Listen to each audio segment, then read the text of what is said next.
네, 안녕하세요. 비전스쿨 창시자 강헌구 교수입니다. 예. 여러분, 처서가 되면 뭐가 입이 삐뚤어진다고요? 모기가. 예. 처서는 지났는데도 엄청 덥죠? 예. 너무 더워서 깜빡 잊어버리고 여기 오는 목적을 집에다 놔두고 오신 분. 여기 오신 목적을 어디 가방에 넣고 오시거나 마음에 담고 오신 분. 그래서 목적이 있어서 왔죠? 네. 예. 그래서 오늘은 목적이 이끄는 공부라는 제목으로 한번 얘기를 나눠볼까 합니다. 한번 따라서 한번 읽어볼까요? 네. 목적이 이끄는 공부. 예. 목적이 이끄는 공부. 여기 이분은 목적이 이끄는 목적에 이끌리는 삶을 살으신 분입니다. 이분은 1958년도에 미국에서 박사학위 과정을 댕기고 있었는데 하루는 공부하다가 말고 머리가 약간 아팠습니다. 좀 심심했어요. 그래가지고 종이를 꺼내서 낙서를 시작했는데 그 종이 제일 위에다가 미래 이력서라고 적었습니다. 그리고는 거기다가 뭐라고 썼냐면 나는 2000년도가 되면 70세가 될 텐다. 그러면 내가 은퇴를 해야 된다. 그럼 내 은퇴하기 한 10년쯤 전에 늦어도 1992년도에는 나는 한국의 어떤 대학의 총장이 되어 있고 싶다. 이렇게 적었습니다. 근데 내가 92년도에 총장이 되기 위해서는 늦어도 1980년에는 한국의 어떤 대학의 학장이 되어 있어야 된다. 이렇게 적었습니다. 그리고 내가 80년도에 학장이 되기 위해서는 늦어도 1961년도에는 한국의 어떤 대학의 교수가 되어 있어야 된다. 적었습니다. 그리고 그러기 위해서는 내가 1960년도에는 이 박사 과정을 끝내야 된다. 이렇게 적었습니다. 이분은 요거를 적어놓고 하루에 한 번씩 아침에 집 나가기 전에 대문을 열고 나가기 전에 저걸 한 번씩 들여다보고 나갔습니다. 그렇게 50년을 살았습니다. 그래서 어떻게 됐는가? 이분이 한국의 어떤 대학의 학장이 되는 거는 1980년이라고 적었잖아요. 근데 실제로 이분이 서울에 있는 경희대학교에서 정경대 학장에 취임한 건 1969년이었습니다. 저기 적은 것보다 11년이 앞당겨졌습니다. 그리고 이분은 92년도가 되면 한국의 어떤 대학의 총장이 된다 그랬는데 이분이 대전에 있는 한남대학교의 총장에 취임한 건 1985년입니다. 저거보다 7년이 앞당겨졌어요. 그리고 자기는 2000년도가 되면 집에 가서 애기나 본다 이렇게 적었잖아요. 근데 이분은 2003년 73세에 또다시 숭실대학교 재단 이사장에 취임하기도 했습니다. 하여간 이분은 목적을 적어놓고 그 목적을 언제 이룬다고 날짜를 적어놨는데요. 매우 훌륭하신 분입니다. 근데 문제는 뭐냐? 문제는 이분이 한국의 어떤 대학의 학장으로 근무하실 때, 이분이 학장으로 근무하실 때 제가 그 대학의 조교로 근무했다는 사실입니다. 여러분 조교 아시죠? 대학교에 가면 조교가 있어요. 조교는 뭐 하는 사람이냐? 대학교를 졸업하고 자기도 교수가 되고 싶어서 교수님 밑에서 교수님을 도와드리면서 공부도 하고 준비하는 이런 사람이 조교잖아요. 너무 길게 얘기한 것 같고요. 쉽게 짧게 얘기하면 조교란 뭐냐? 조교는 교수 꼬붕이다. 이거죠. 하여간 조교는 9시에 출근하는 거예요. 제가 9시에 딱 갔죠. 그랬더니 이 학장님은 한 9시 반쯤 나타나시더라고요. 그래서 내가 한 30분 정도 여유를 줬다가 10시 정각이 됐습니다. 그래갖고 내가 딱 옷을 딱 이렇게 바르게 하고 학장실 앞에 가서 학장실 문을 똑똑똑 노크를 했습니다. 그리고 문을 딱 열고 들어갔더니 거기 학장님이 딱 앉아 계시는 거예요. 그래서 거기다 대고 제가 저를 공손하게 했습니다. 그리고 말을 붙였죠. 학장님 안녕하십니까? 오늘도 햇볕은 쨍쨍 봄바람은 쌀랑쌀랑 참 좋은 날이 왔네요. 근데 오늘도 제가 학장님을 위해서 무엇을 도와드리면 좋겠습니까? 요거를 질문하러 갔습니다. 10시 정각에. 그리고 2시간 있다가 12시 정각에 또 갔습니다. 또 가서 노크를 똑똑똑 하고 또 학장님 햇볕은 쨍쨍 오후에는 무엇을 도와드릴까요? 물어봤습니다. 그리고 또 2시간 있다가 오후 4시에 점심 먹고 그죠? 또 갔습니다. 오후 2시에 10시에 갔고 12시에 가고 2시에 또 갔어요. 그러고 또 가서 햇볕은 쨍쨍 가을바람은 시원시원 어느새 가을이 왔어요. 오후에는 뭐를 도와드릴까요? 그리고 2시간 있다가 오후 4시에 또 갔습니다. 또 가서 햇볕은 쨍쨍 메리 크리스마스. 어느새 겨울이 왔어요. 이래갖고 봄, 여름, 가을, 겨울 하루도 안 빼고 365일 매일 가서 10시, 12시, 2시, 4시. 예, 2시간 간격으로 하루에 네 번씩 가갖고 햇볕은 쨍쨍 무엇을 도와드릴까요? 요렇게 가서 말을 붙였습니다. 하루도 안 빼고 비가 오나 눈이 오나 추우나 더우나 방학을 하나 개학을 하나 무조건 하루에 4번씩 가서 햇볕은 쨍쨍 무엇을 도와드릴까요? 줄기차게 질문을 했습니다. 이렇게 한 1년이 지나고 나니까 드디어 이 학장님께서 이 조교를 막 오해를 하기 시작하는 거예요. 오해를. 왜냐 그러면 그 학장실에 왔다 갔다 하는 이 조교는 한 10명 되는데 그 많은 조교 중에 웬 이상한 놈이 한 놈이 글쎄요. 하루에 4번씩이나 와갖고 햇볕은 쨍쨍 무엇을 도와드릴까요? 이렇게 하고 있는 걸 보니까 이분이 볼 때는 그래도 그죠? 그 이상한 놈이 그래도 지 나름대로는 마음속으로 나 이 학장을 무진장 존경하고 있구나 이렇게 착각을 하시는 것 같아요. 근데 그걸 왜 착각이라고 말씀드리냐면 물론 제가 이 학장님을 존경했죠. 예, 존경하지 않은 건 아닙니다. 그런데 문제는 뭐냐? 내가 학장실에 가서 노크를 하고 문을 열고 안으로 들어가 보니까 그 학장실에는 학장 혼자만 앉아 계신 게 아니에요. 들어가는 입구에 문 앞에 책상이 하나 더 있더라고요. 그리고 책상 그 앞에 한 명이 더 앉아 있어요. 누가 앉아있냐? 거기 여비서가 한 명 앉아 있었거든요. 그래갖고 나는 거기 앉아 있는 여비서를 진심으로 존경했습니다. 그래갖고 그 여비서를 하루에 4번씩 존경하려고 거기를 하루에 4번씩 가거든요. 근데 이 학장님은 내가 자기를 존경하러 온 걸로 이렇게 착각을 하시는 거예요. 이런 걸 우리 한국말로 오해라 그래요. 오해. 근데 더 중요한 얘기는 뭐냐. 그래갖고 그 여비서가 결국은 어떻게 됐냐. 결국은 그 여비서가 지금 우리 집에 있다는 겁니다. 우리 집으로 언제 벌써 40년이 다 돼갈라 그래요. 예. 근데 더 중요한 얘기는요.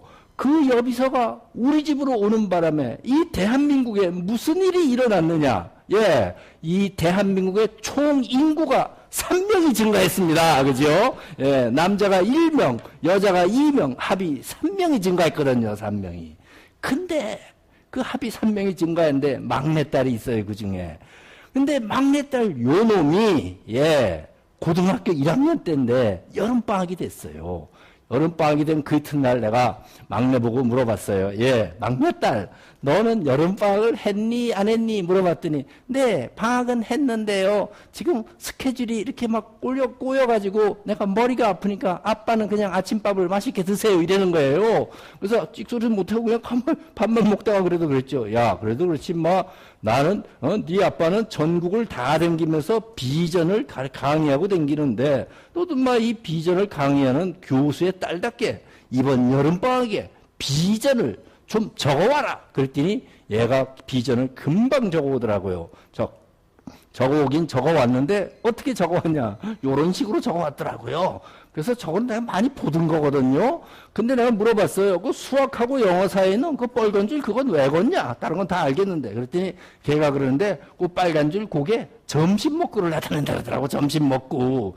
나는 그래서 그 빨간 줄이 점심 먹고다 이러는 순간에 아뿔싸 뭔가 매우 불길한 예감이 머릿속을 팍 스치고 지나갔습니다. 아닌 게 아니라 얘가 고등학교를 딱 졸업하고 보니까 지 친구들은 전부 대학교 1학년이 되는데 자기는 혼자 고등학교 4학년으로 올라가요. 그죠? 근데 내가 아까 우리 집엔 딸이 둘이라 그랬잖아요. 그죠? 근데 걔네 언니가 또 있어요. 뭔가를 저런 식으로 적어왔다 이렇게 되면 보나 마나 얘는 학교에서 잘 나간다 못 나간다. 대답을 크게 하라 그랬잖아요. 잘 나가요 못 나가요? 네, 그렇죠. 잘 나갔습니다. 엄청 잘 나갔습니다. 초장에는요. 예. 초장에 참 잘 나갔고 전국 상위 1%에 들어간다 그랬는데 얘가요 고1인데 6월달이 됐습니다. 갑자기 막 허리가 아프대요. 병원에 데리고 갔어요. 그랬더니 그 선생님이 딱 이렇게 앉아 일어서 한 몇 번 하시더니 아이고 얘는 지금 허리 디스크인데 상태가 아주 심각합니다. 얘는 내일부터 학교를 가면 안 됩니다. 이왕 병원에 오신 김에 이쪽 방에 바로 입원하세요. 그리고 그 자리에서 그냥 입원했습니다. 이래갖고 6월 20일 날 입원해갖고 7월 20일, 8월, 9월, 10월, 11월, 12월 6개월을 학교를 못 갔습니다. 거의 6개월을. 근데요, 그 당시 제도는 뭐냐? 이유 여하를 막론하고 학교를 안 와서 시험을 안 봤다? 그럼 그건 무조건 0점 처리입니다. 그럼 여러분 6개월을 연속으로 빵점을 맞으면, 그죠? 성적이 빵빵하다 안 빵빵하다? 빵빵해졌어요, 성적이. 이래갖고 전에 학교 고1이 전부 483명인데 그 중에 학년 석차 483등! 전교 꼴찌 이게 됐습니다. 예. 예. 근데 혹시 여기 나오신 어머님들 중에 혹시 학교 다닐 때 자기가 한 번이라도 전교 꼴찌를 해보신 분 양심적으로 한번 손 들어보세요. 한 분도 안 계시네요. 손을 높이 들어야 선물을 받는데, 그죠? 근데 여러분들은 꼴찌를 안 해봤다고 생각하지만 혹시 그건 여러분들이 시청자 여러분도 마찬가지시겠습니다만은 잘못 생각하시는 거 아니에요? 왜냐 그러면 여러분들은요 꼴찌를 안 해본 게 아니에요. 꼴찌를 못 해본 거예요. 알겠습니까? 왜냐 그러면 전교 1등은요 노력하면 누구든지 다 해요. 근데 전교 꼴찌는요 노력한다고 되는 게 아니에요. 운이 따라야 돼요. 아무나 하는 게 아니에요. 예, 그렇죠? 예. 근데 여러분 전교 1등이 행복할까요? 전교 꼴찌가 행복할까요? 꼴찌요. 혹시 여러분 뉴스에서 전교 꼴찌가 인생을 비관해서 자살했다 이런 뉴스가 있어요? 없어요? 전교 꼴찌는 자살을 안 하거든요. 근데 꼴찌는 진짜로 뭐가 되냐? 꼴찌는요 위로 올라갈 전망은 매우 밝습니다. 근데 전교 꼴찌가 밑으로 떨어질 염려가 있어요? 없어요? 없어요. 이래갖고 전교 꼴찌는 안정된 삶을 삽니다. 그죠? 예, 불안하지가 않아요. 꼴찌의 두 번째 좋은 점은 뭐냐? 노력은 조금씩만 해도요, 등수는 막 올라간다는, 팍팍 올라가는 즐거움으로 살지요. 하여간 이 전교 꼴찌가요, 그 이튿날부터 6개월 동안 이렇게 학교를 다니다가, 병원에 있다가 6개월 만에 다시 학교를 갔는데 성적표는 보니까 483등이 됐지만 바로 그 이튿날부터 다시 공부를 시작했습니다. 공부를 어떻게 했냐? 이렇게 했습니다. 그것이 국어가 됐건, 무슨 수학이 됐건, 외국어, 무슨 뭐가 됐든지 간에 그 과목에서 내가 공부를 꼭 해야 되는 건 요거하고, 요런 거다 하는 걸 쭉 목록을 적었습니다. 그리고 그거는 어떻게 해야 된다는 거를 그 옆에다 자세히 적었습니다. 그리고 그걸 이렇게 들다 보면서 한 줄을 딱 가서 실천을 하고 와서 옆에다 체크를 하나씩 딱 했습니다. 점을 콕 찍었어요.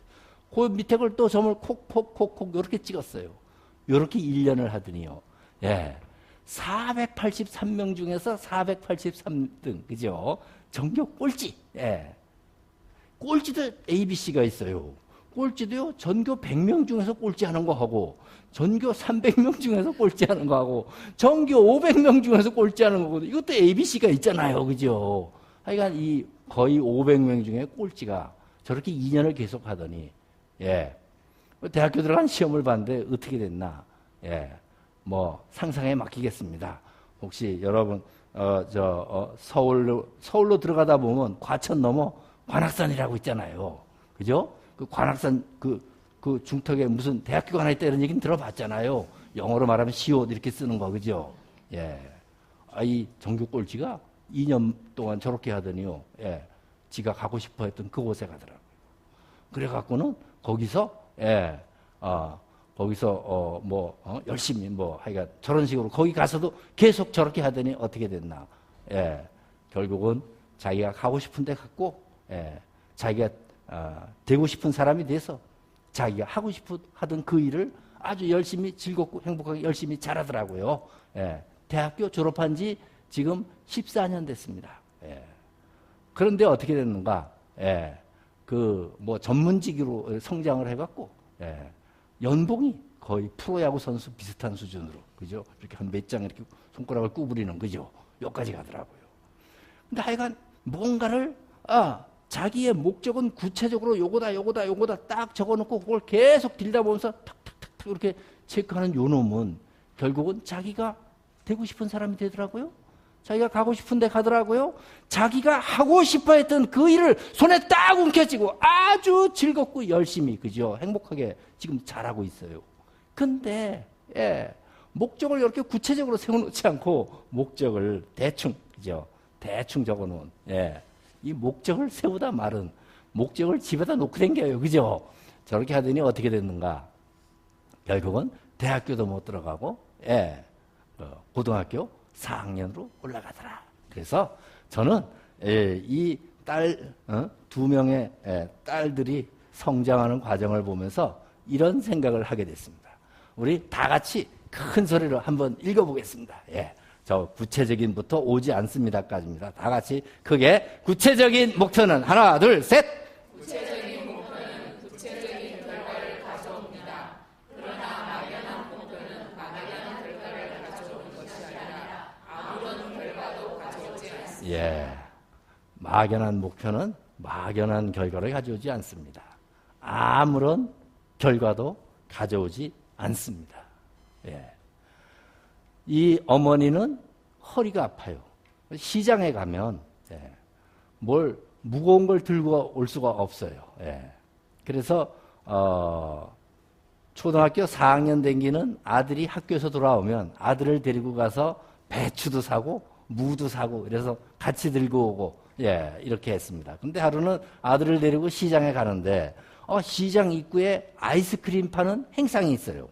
그래갖고 그 행상 옆을 이렇게 지나가는데 초등 4학년짜리 아들이 자꾸 엄마 옆구리를 이렇게 쿡쿡 찔리는 거예요. 엄마, 이러는. 그러니까 엄마가 쓱 보고, 너 저 아이스크림 때문에 그러지. 그래, 아이스크림 사줄게. 일로 와. 그리고는 아이스크림 행상 앞으로 가는 게 아니고 시장 골목을 삥 들어서 저 뒤에 있는 문방구로 들어가요. 그랬더니 거기 들어가서 봉투를 한 장 들고 나오더라고요, 엄마가. 그리고 그 봉투에다 돈을 이렇게 넣어갖고 아이에게 주면서, 그래, 너 아이스크림 이 돈으로 가지고 가서 아이스크림 먹고 와라. 사 먹고 와라.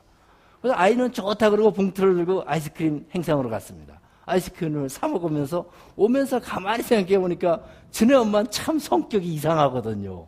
거기서 그냥 들고 가서 그냥 아이스크림 사주면 되지. 왜 문방구 앞에까지 가서 봉투를 거기다 돈을 넣어서 이렇게 하는지.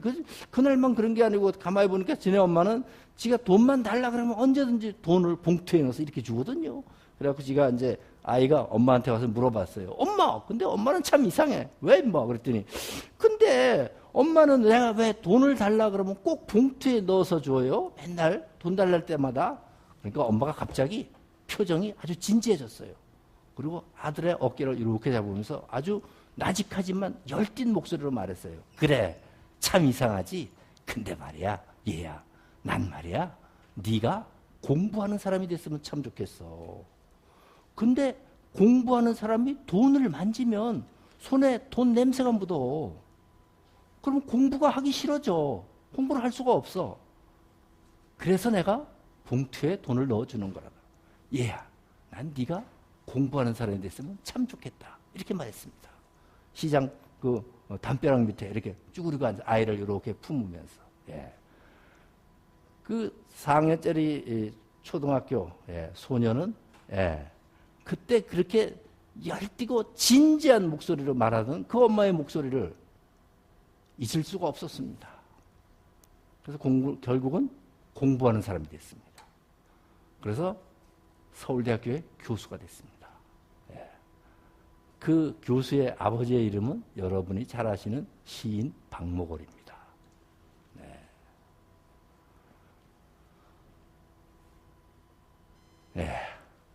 엄마에게 그 말을 듣는 사이에 순간에 그 소년에게 공부하는 사람이 된다는 목적이 생겼습니다.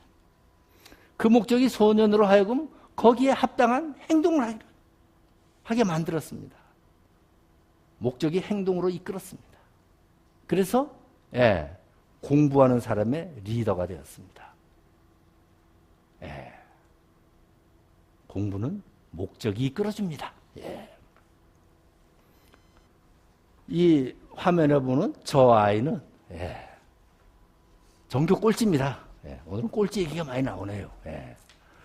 하여간 수업 시간에 기본적으로 자지 않으면 딴 생각을 딴짓거리를 하고 있습니다. 지금 그죠? 선생님이 저 아이 때문에 참 고민 많이 했습니다. 달래도 보고 이렇게 벌도 주고 하여간 여러 가지 할 수 있는 노력을 다했지만 선생님 보시기에는 참 더 이상 방법이 없다고 생각됐습니다. 그래서 선생님이 어머니를 학교로 오시게 했어요. 어머니에게 말씀드렸어요. 저는 더 이상 이 아이를 어떻게 해볼 수가 없습니다. 이제는 저는 손 들었습니다. 아이를 집으로 데리고 가세요. 퇴학시키겠다 이 말이죠. 하도 말 안 들었어. 네. 그 어머니는 하늘이 무너지는 것 같았습니다. 왜냐하면 그 어머니에게 가족이라고는 꼭 아들 하나밖에, 4학년짜리 아들 하나밖에 없으니까. 그 두 식구가 연명하기 위해서 어머니는 새벽부터 나가서 밤중까지 일해야 연명을 할 수가 있었거든요. 하늘이 무너졌죠. 그래서 화가 단단히 났습니다. 그래갖고 집에 들어와서 아들을 딱 앉혀놓고 얘기했어요. 너는 내가 오늘 학교 갔다 와서 선생님한테 내가 듣지 말아야 될 말을 듣고 왔는데 너는 내일부터는 학교 갔다 오면 텔레비는 딱 2개만 보고 프로그램 2개만 딱 보고 그 다음부터는 조 앞에 있는 도서관에 가서 거기 있는 책을 읽어보고 무슨 책을 읽었는지 나에게 말해주지 않는다면 너는 내일부터는 식사에 공급이 전면 중단된다 하는 최후 통첩을 했습니다. 이렇게 되니까 얘가 굉장히 심각한 위협을 느꼈습니다. 이래갖고 그 이튿날부터 얘가 학교 갔다 와서 진짜 텔레비 2개 얼른 보고 도서관에 가서 거기 있는 책들을 뒤적거리기 시작했습니다. 이렇게 몇 주일이 지났는데요. 하루는 선생님이 뭐 주먹만한 이런 돌을 하나 들고 들어와갖고는 학생들한테 물어봤습니다. 그런데 얘들아, 이 돌이 뭔지 아는 사람 손 들어봐. 그랬더니요, 평소에는 애들이 전부 서로 대답하려고 저요 하고 막 손을 들잖아요. 근데 그날은 손 드는 아이가 아무도 없어요. 다 조용해. 이거 아는 사람 그러니까 아무도 없는 거예요. 그럴 때, 그 아이가, 그 꼴찌가요, 갑자기 손을 벌떡 일어섰습니다. 큰 소리로 말했습니다. 네, 그거는요, 옵시디언, 흑요석이라는 건데요. 옵시디언은요, 로마 시대에 옵시디우스라는 사람이 이티오피아에서 발견한 건데요. 그거는 유리같이 생긴 화산암입니다. 유리 같은 그 화산 돌멩이입니다. 옛날에는 그거를 도끼나 칼날 만들 때 썼고요. 석기 시대에는. 요새는 그게 철강 공업에 쓰이는 겁니다. 탁 대답을 했어요. 그랬더니 애들이 오 하면 다 쳐다봐요. 그렇게 선생님 깜짝 놀랐습니다. 선생님이. 야, 너 그거 어떻게 알았니? 그랬더니 저 앞에 도서관에 가니까 거기 잡지책에 딱 사진하고 다 있던데요. 옵시디언이에요 그거. 그것이 그 아이의 운명을 바꿔놨습니다. 그때부터 얘는 목적이 생겼어요. 뭐냐? 딴 애들이 도저히 대답하지 못하는 거 탁 나서서 대답하는 거. 요걸 목표로 삼았습니다. 그래갖고 맨날 도서관에 살았죠. 의사가 됐습니다. 의사가 돼가지고요. 의사가 돼갖고 시암 쌍둥이 분리하는 수술에 최초로 성공한 21세기 최고의 의사가 됐습니다.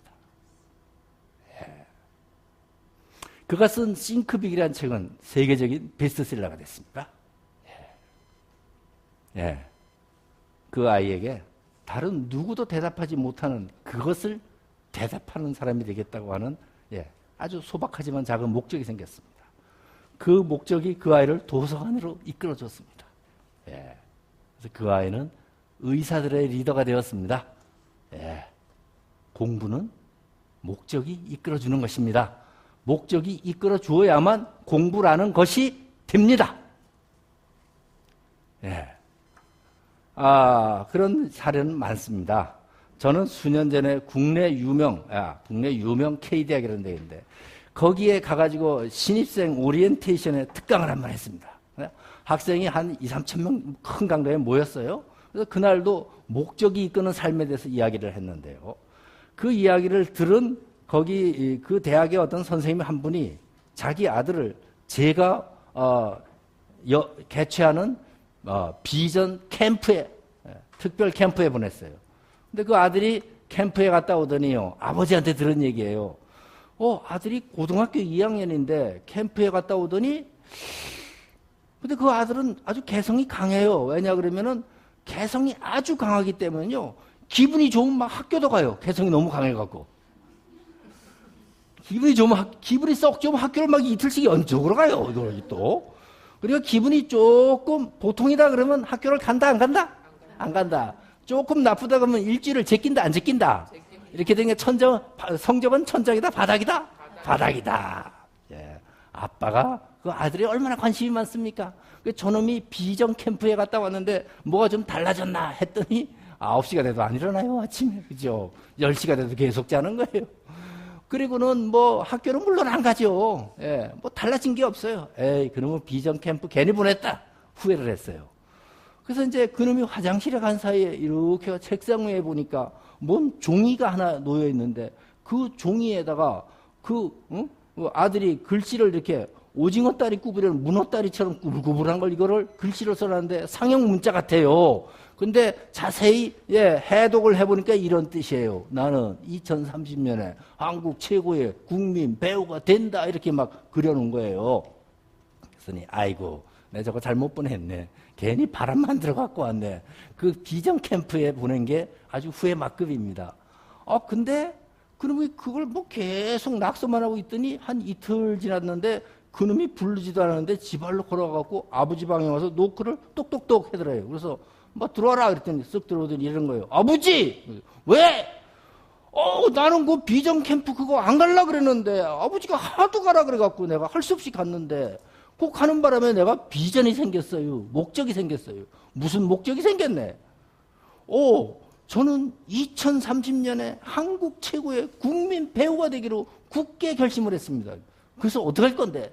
근데 국민 배우가 되려면 기타를 잘 쳐야 될 것 같아요. 그래서 아버지, 나 내일부터 기타를 배우러 다닐 거니까 아버지는 오늘 오후에 가서 기타를 하나 사다 놓고 그 다음에 그 기타 학원에 가서 배우는 수강증을 하나 끊어다가 옆에 놓으면 내가 내일부터 기타 치러 갈 거예요. 아버지 알았지요? 그러고 나가는 거예요. 그 아버지가 밤새도록 고민을 했어요. 이놈을 기타를 사줘 말어. 그런데 그 아버지가 가만히 생각해 보니까 자기 아들은 어차피 IBM이에요. IBM이라고 아세요? 이왕 베린 몸이라고. 네. 에라 모르게 다 기타를 사줬어요. 그랬더니 그 이튿날부터 이 녀석이 진짜로 기타통을 둘러매고 왔다 갔다 하고 뭐 이렇게 띵띵띵 대고 치기 시작하는 거예요. 한 달쯤 지났는데 그놈이 또 아버지 방에 와서 또 노크를 똑똑똑 하는 거예요. 그래서 들어와 그랬더니 아버지 왜 인마 그래서 근데 내가 한국 최고의 국민 배우가 되려고 이 기타를 치고 있는데 어저께 내가 학교를 가보니까요 우리 반 애들이 그러는데 이 국민 배우가 되려고 그러면 그게 기타만 친다고 되는 게 아니고 저 서울에 있는 무슨 제2대학교 연극영화과를 안 나오면 안 된대요. 그래서 저는 제2대학교 연극영화과로 가기로 결심했습니다. 그거 어떻게 하는데? 그러려면 영어를 잘해야 된대요. 아버지 나 내일부터 영어 배우러 갈 거니까 영어증을 하나 사다 줘요. 그래서 영어증을 하나 수강증을 사다 줬어요. 그랬더니 그놈이 그때부터 영어 배우러 갔다가 또 기타 치러 갔다가 가끔 학교도 가다가 이러는 거예요. 예. 그랬더니 한 달쯤 지났는데 이놈이 또 와가지고 아버지! 그래서, 왜? 근데 애들이 그러는데요. 그 제2대 연극영화과를 가려고 그러면요. 이게 영어만 한다고 되는 게 아니고 수학도 해야 된대요. 아버지 나 수학도 끊어줘요. 또 수학을 끊어줬어. 그랬더니 그놈이 아주 스케줄 바빠졌습니다. 영어 하러 가야지, 기타 치러 가야지, 수학하러 가야지, 학교 가야지. 예. 아주 바쁜 생활이 시작됐습니다. 그다음에 한 2달 지났는데 아버지 왜 국어도 끊어줘요. 또 국어를 끊어줬어요. 그랬더니 얼마나 이렇게 어느새 7개월이 지났답니다. 그새 성적이 이쪽에서 1등이 된 게 저쪽에서 1등이 됐답니다. 아버지가 깜짝 놀랐습니다. 이야 저놈이 이제 인간이 되기 시작하네. 아주 감동의 눈물을 흘렸습니다. 근데 그런데 그놈이 또 왔어요. 또 아버지! 왜? 이번에 겨울방학 때 방학이 되면 나 서울 좀 보내줘요. 그래. 서울은 왜 가는데? 지가요. 아무리 이 충청도 시골 여기서 전교생 200명도 안 되는 데서 전교 1등을 해봐야 수준 차이라는 게 있어가지고 그 연극영화과하고는 택도 없다 그러네요. 아버지, 나 서울 좀 보내줘요. 네가 서울 가면 뭐 하는데? 서울에 가면은요. 걔네들은 그 연극영화과를 들어가기 위해서 뭐를 어떻게 하고 있는지 지가 분위기 파악을 좀 해봐야 되겠네요. 아버지, 나 서울 좀 보내줘요. 이래더랍니다. 그래서 그 녀석이 진짜 연극영화과를 갔는지 그것까지는 아직 걔네 아버지한테 얘기를 못 들어봤습니다. 그렇지만은 우리가 여기까지만 들어봐도 그 학생에겐 목적이 생겼다, 안 생겼다?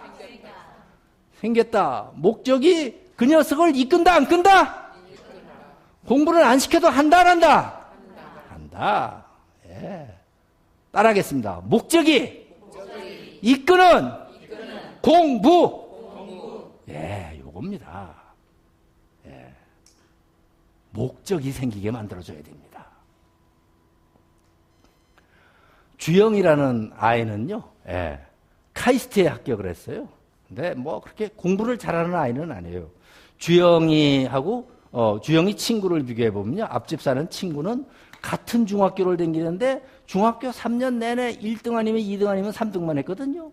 근데 주영이는요, 50등에서 150명 중에 50등에서 70등 사이를 왔다 갔다 했어요. 그러니까 친구는 그 경북에서 뭐 상당히 알아준다는 점총고에 딱 들어갔습니다. 주영이는 그냥 집 앞에 있는 그냥 여고를 들어갔죠. 3년 지났습니다. 공부 잘하는 친구도 주영이도 똑같이 카이스트라는 대학에 갔습니다.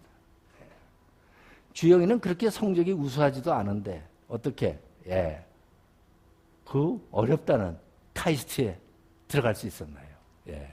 주영이에게는 목적이 있었습니다.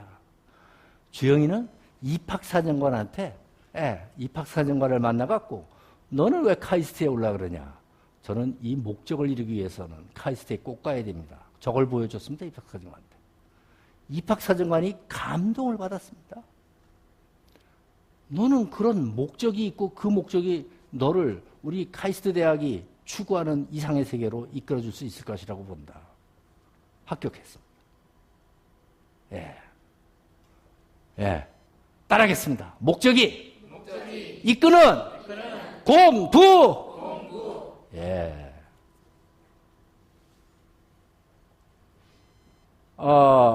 이 학생은 서울에 있는 송파의 배명중학교 2학년입니다. 그는 어디서 강의를 듣고 그 강사가 시킨 대로 자기의 목적을 하루에 15번 썼습니다. 목적이 뭐냐? 목적이 자기는 전교 3등이래요. 자기 목적은 자기가 키가 187cm 되는 거래요. 이룰 수 있습니다. 20cm만 더 크면. 자기는 목적이 하버드대학교 학생 되는 거래요. 그걸 하루에 20번씩 썼습니다. 강의를 듣고. 그리고는 7월 달에 강의를 듣고 7월, 8월, 9월 그 목적을 저렇게 열심히 썼어요. 3개월 동안. 그리고 10월 중간고사를 봤는데 성적이 지네 반에서 10등도 못하던 녀석이 10월 중간고사에서 중학교 2학년 전체에서 4등도 아니고요. 2등도 아니고 딱 3등이 됐어요. 깜짝 놀랐어요. 이게 정말이네. 나 그냥 장난으로 한번 해본 건데 이게 정말 되는 거구나. 어쩔 줄을 몰랐으면 막 당황해갖고. 그래가지고 지네 아버지한테 가서 그랬어요. 아버지, 미국 하버드 대학교는 어디 있어요? 물어봤어요. 그랬더니 지네 아버지가 가르쳐줬죠. 그거는 미국 있다. 가르쳐줬어요. 그러니까 나 미국 갈래. 소리 빽 질렀어요. 그리고 1년 있다 진짜 미국 갔습니다. 교환학생으로. 거기서 뭐 계속 어떻게 노력을 해갖고 그 루이지아나 주립대학이라는 LSU라는 데가 있는데 거기에 장학생으로 선발돼갖고 고등학교를 미국에서 졸업하면서 그 졸업생 중에 한 명을 선택해서 주는 명예전당에 올라가면서 이 학생은 목적을 줄기차게 반복해서 종이에다 열심히 적었습니다. 그런 사람은 많아요. 요거 재미있는 편지를 제가 한 통 받았는데요. 어떤 중학교 1학년짜리한테 받은 거예요. 우리 다 같이 크게 한번 읽어볼까요? 자, 안녕하세요 교수님. 하나, 둘, 셋. 안녕하세요 교수님. 5월달에 인천 북부교육청에서 강의를 하던 청천중학교에 올린 박병훈 학생입니다. 저는 사실 공부도 못하고 공부를 즐기지 않는 학생입니다.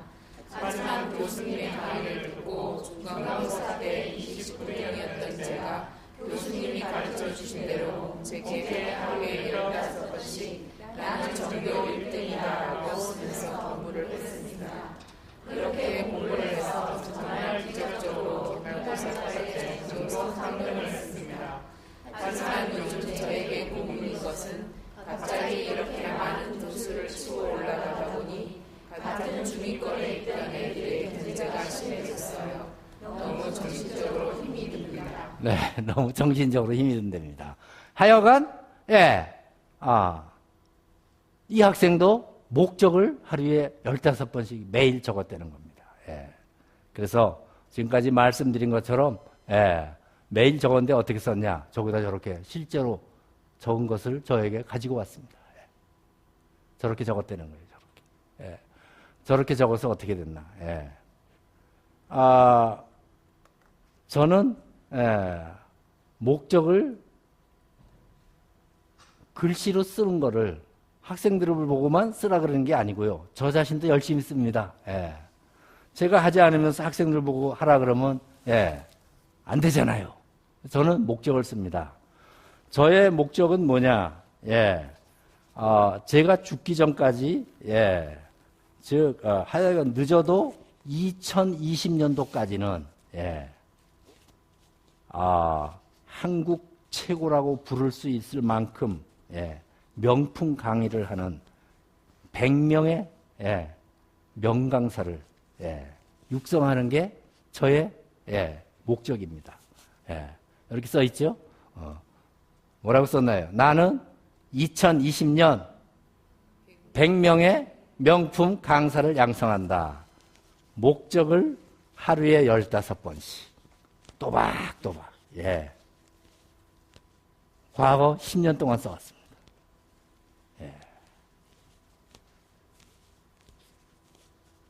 목적을 글씨로 계속 적었습니다.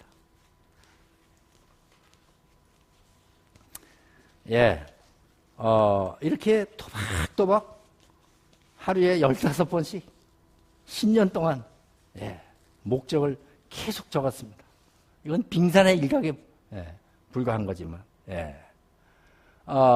그랬더니 어떻게 됐는가? 여러분들이 화면에서 가끔 보신 적도 있겠지만 많은 텔레비전에 가서 오늘처럼 강의도 많이 했습니다. 많은 책을 썼습니다. 그 책이 많은 나라에서 번역되고 출판되었습니다. 그래서 그 과정을 통해서 많은 강사들을 함께 공부하고 있습니다. 그래서 목적을 간단하게 정의해서 이렇게 집중해서 지속적으로 써내려가는 거, 써대는 거, 목적을 이루는 마법입니다. 이렇게 쓰는 이런 한 줄의 문장을 내가 마법의 문장이라고 이름을 붙였습니다. 다 같이 한번 따라해 볼까요? 마법의 문장! 오늘 여러분 여기까지 강의 들으러 오시느라고 목적을 갖고 오셨는데 마법의 문장을 여러분도 한 개씩 오늘부터 만들어서 써내려 가신다면 여기 오신 목적이 이루어질 겁니다. 알겠습니까? 네. 그래요. 지금 무슨 책에 보니까 강사에는 두 가지 스타일의 강사가 있다더라고요. 첫 번째 강사는 아주 훌륭하고 탁월한 강사입니다. 탁월한 강사는 너무 탁월한 콘텐츠를 너무 탁월한 솜씨로 탁 이렇게 강의를 하기 때문에 강의가 끝나고 나면 강의들은 거의 모든 사람들이 일어나서 기립박수를 한답니다. 근데 두 번째 강사 스타일은 뭐냐? 좋은 강사입니다. 좋은 강사는 뭐냐? 기립박수 같은 건 못 받는데 하여간 그래도 그 강의를 들은 사람이 그날부터 전에 하지 않던 무엇을 하기 시작하긴 한다는 겁니다. 이런 강사 좋은 강사입니다. 여러분은 저를 탁월한 강사를 만들어 주실 겁니까? 좋은 강사를 만들어 주실 겁니까? 그래요. 시청자 여러분도 저를 좀 좋은 강사로 만들어 주십시오. 저도 좋은 강사가 되도록 노력하겠습니다. 목적이 반쯤 이루어지셨나요? 그래요. 다행입니다. 하여간 목적이 생기면, 포기할 수 없는 목적이 생기면, 그래서 그 목적을 계속해서 종이에다 쓰면, 그 쓰는 단순한 행동이, 우리로 하여금 목적을 이루는 데 필요한 행동을 하도록 이끌어주더라고요.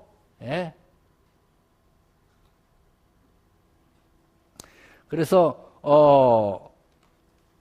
먼저 목적을 정하는 거, 목적을 쓰는 거, 이걸 많이 기억해 주시면 참 좋겠습니다. 그래서 많은 학생들이, 초등학생, 중학생, 고등학생, 대학생, 성인들이 씁니다. 목적을 저렇게 열심히. 그리고 목적을 이루어가고 있습니다. 목적이 생기면 그냥 놔둬도, 공부를 한다, 안 한다? 한다. 그냥 하더라고요. 그냥. 저 파란 유니폼을 입은 학생은 뭐냐? 많은 사람 앞에서 그 옆에 엄마가 서 있네요. 그 옆에 아버지가 서 계시네요. 선생님들이 옆에 서 계시는데 그 무대 앞에는 많은 친구와 사람들이 많이 가득 있는데 거기서 자기의 목적은 무엇이라고 이런 거를 선포하고 있습니다. 발표하고 있습니다. 이야기하고 있습니다. 많은 사람 앞에서 나는 목적이 이런 거라고 이렇게 저처럼 말하는 거. 그 말하기가 목적에 필요한 행동을 유발시킵니다. 서울에 있는 어떤 학교에 가면요, 모든 학생이 자기 삶의 목적은 무엇이라고 저렇게 이쁜 액자에다가 사진과 더불어 모든 전교생이 목적을 적은 목적 선언문을 벽에다 쫙 복도 벽에다가 지나가면서 매일 그걸 쳐다보면서 삽니다. 그래서 그 학교는 인문계 고등학교도 아니고 전문계 고등학교인데요. 취업, 요새 뭐 취업난이라 그러는데 취업률 500%입니다. 취업률 500%라는 얘기는 뭐죠? 한 사람이 5곳으로부터 러브콜을 받는다. 바빠서 갈 시간이 없다. 목적이 있어야 됩니다. 목적. 목적을 자꾸만 말하게 도와주세요. 자녀들에게. 목적을 자꾸만 말하게 하면은 그 말하는 그것이 말이 그들을 목적을 이루는 데 필요한 행동을 하도록 그냥 놔둬도 공부는 저절로 한다. 알겠습니까? 찰리 패덕이라는 사람이 있었는데요. 이 사람은 1920년 벨지움 안트워프에서 올림픽이 있었는데 그 올림픽에 미국 육상 대표 선수로 갔습니다. 그래갖고 100m 달리기 시합에 나갔는데 100m를 10초 8 세계 신기록을 세우면서 금메달을 목에 탁 걸었습니다. 미국에 돌아오니까 미국에 아주 유명한 사람이 됐잖아요. 여기저기서 오라는 데가 많아요. 그런데 하루는 자기가 다니던 학교에서 미국은 초, 중, 고 다 같이 있잖아요. 그죠? 연락이 왔어요. 모교에 와서 후배들에게 후배들을 좀 격려하는 강의를 한번 해라. 그래갖고 이제 모교에 초청을 받아 갔어요. 갔더니 강당에 한 전교생이 탁 강당에 다 모였습니다. 가득 모였는데 이 찰리 패덕이라는 사람이 올림픽 금메달을 목에 탁 걸고 갔어요. 그리고 이야기를 시작했어요. 친애하는 후배 소년 소녀 여러분, 나는 여러분만은 소년 시절부터 사람들이 입만 벌리면 꿈의 무대 이렇게 말하는 올림픽 저 꿈의 무대에 가서 내가 만약에 금메달을 목에 걸린다면 나의 이름이 전 세계에 다 알려질 테고 이렇게 되면 내 이름뿐만 아니라 우리의 모교 이 클리브랜드 중학교의 이름이 전 세계에 다 알려질 테고 이렇게 되면은 우리 미국의 명예가 세계 만방에 높이 올라갈 거다는 찬란한 꿈을 나는 품고 살았습니다. 근데 나의 이 찬란한 꿈이 정녕 이루어지기 위해서는 아마도 내가 이렇게 많은 노력을 해야 될 거라고 짐작을 했습니다. 그래서 나는 실제로 그만큼의 노력을 다 해봤습니다. 그랬더니 여러분이 보시는 것처럼 이렇게 금메달을 목에 걸었고 이렇게 유명한 사람이 돼서 여러분 앞에서 강의를 하게 됐습니다. 이렇게 자기소개를 했어요. 그리고 한마디를 딱 더 했어요. 근데 누가 장담할 수 있겠습니까? 오늘 내가 이렇게 말하는 이 순간 내 말을 듣고 있는 여러분 중에 그 누군가가 전에 내가 품었던 그런 꿈을 또 품기 시작하고 전에 내가 쏟아부었던 그만큼의 노력을 또 쏟아붓는다면 그가 또다시 올림픽에 가서 또다시 금메달을 목에 걸지 못한다고 누가 장담할 수 있겠습니까? 하고 냅다 소리를 질렀습니다. 그리고 이 사람이 걸어 나갑니다. 걸어 나가는데요. 저 뒤에 있던 남자애 하나가 번쩍 벌떡 일어서 손을 높이 들어 소리를 빽 질렀어요. 선생님, 아저씨, 잠깐만요. 잠깐만 거기 좀 계세요. 그랬더니 그놈이 막 뛰어오는 거예요. 이 사람이 걸어가다 말고 딱 멈춰섰어요. 그놈이 막 뛰어와 숨을 헐떡였습니다. 물어봤습니다. 그런데 얘야, 너는 왜 이렇게 큰 소리로 나를 부르니? 소년이 말했습니다. 근데요, 선배님 아저씨가 아까 갑자기 막 크게 말하기 시작하니까요. 제가 저도 모르는 사이에 어느새 제 가슴이 저절로 콩닥콩닥 뛰기 시작하는 게요. 무슨 방맹이 같은 게 여기를 막 가슴을 때리는 것 같고요. 온몸에 살갗은 쭈뼛쭈뼛해지고 내가 자꾸만 이상해지는 것 같은데요. 근데 아저씨 선생님, 제가요 지금부터 그런 꿈을 또 품어도 되겠습니까? 찰리 패덕이 소년을 이렇게 봤습니다. 한참에 또 어깨를 툭툭 쳤습니다. 그래, 얘야. 너는 할 수 있을 거다. 너는 말이야. 애들이 몇백 명이 다 쳐다보는데 거기서 벌떡 일어서 손을 높이 들어갖고 선생님, 아저씨! 이렇게 나를 불러서 나를 여기 멈춰 서게 만들었다면 얘야, 너는 용기가 있는 아이 같구나. 너처럼 용기가 있는 아이라면 이까지 건 해치고 남는다. 넌 할 수 있다. 격려했습니다. 그리고 세월이 흘렀습니다. 1936년 베를린 올림픽이 열렸는데요. 뛰어나왔던 그 아이가 또다시 미국 육상대표 선수가 되었고 1936년 베를린 올림픽 100m 결승전에 나갔는데요. 100m를 10초 3 새로운 세계 신기록을 세우고 100m, 200m, 400개 주 넓이뛰기 올림픽 4관왕이 됐습니다. 미국의 영웅이 됐습니다. 이 선수의 이름이 제시 오웬즈라는 선수인데요. 여러분, 제시 오웬즈라는 선수가 그 아저씨의 강의를 듣는 순간 목적이 생겼습니다. 그리고 그 목적을 가슴에 품고 그 아저씨를 향해서 쫓아 뛰어나갔습니다. 그 아저씨가 말을 걸었습니다. 그 아저씨를 만났기 때문에 제시 오웬즈는 그 아저씨보다 더 큰 꿈을 이루는 스포츠의 리더가 되었습니다. 목적이 노력을 하게 만들었겠죠. 여러분, 저 사진에 유심히 보면 흐릿하게 보이지만 뭐 동그란 원이 하나 있잖아요. 원 보이세요? 그 원 가운데 어떤 얼굴이 하나 있잖아요. 그 얼굴이 조금 처음 보는 것 같아요. 뭔가 낯이 익은 것 같아요. 그죠? 그래요. 그는 1962년도에 고등학교 3학년 때 여기 있는 이 대통령 아저씨를 방문한 적이 있습니다. 무슨 청소년, 국제 청소년 무슨 활동에 가담해갖고 그에게 저런 목적이 생겼습니다.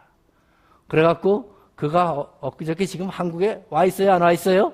와 있어요. 뉴스에 나와요? 안 나와요? 나오죠. 그래요. 그리고 그날로부터 1년이 지났습니다.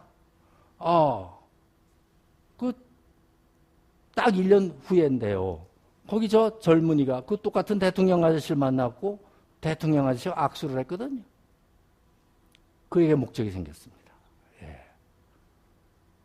35대 대통령을 만난 소년이 42대 대통령이 됐습니다. 그의 이름이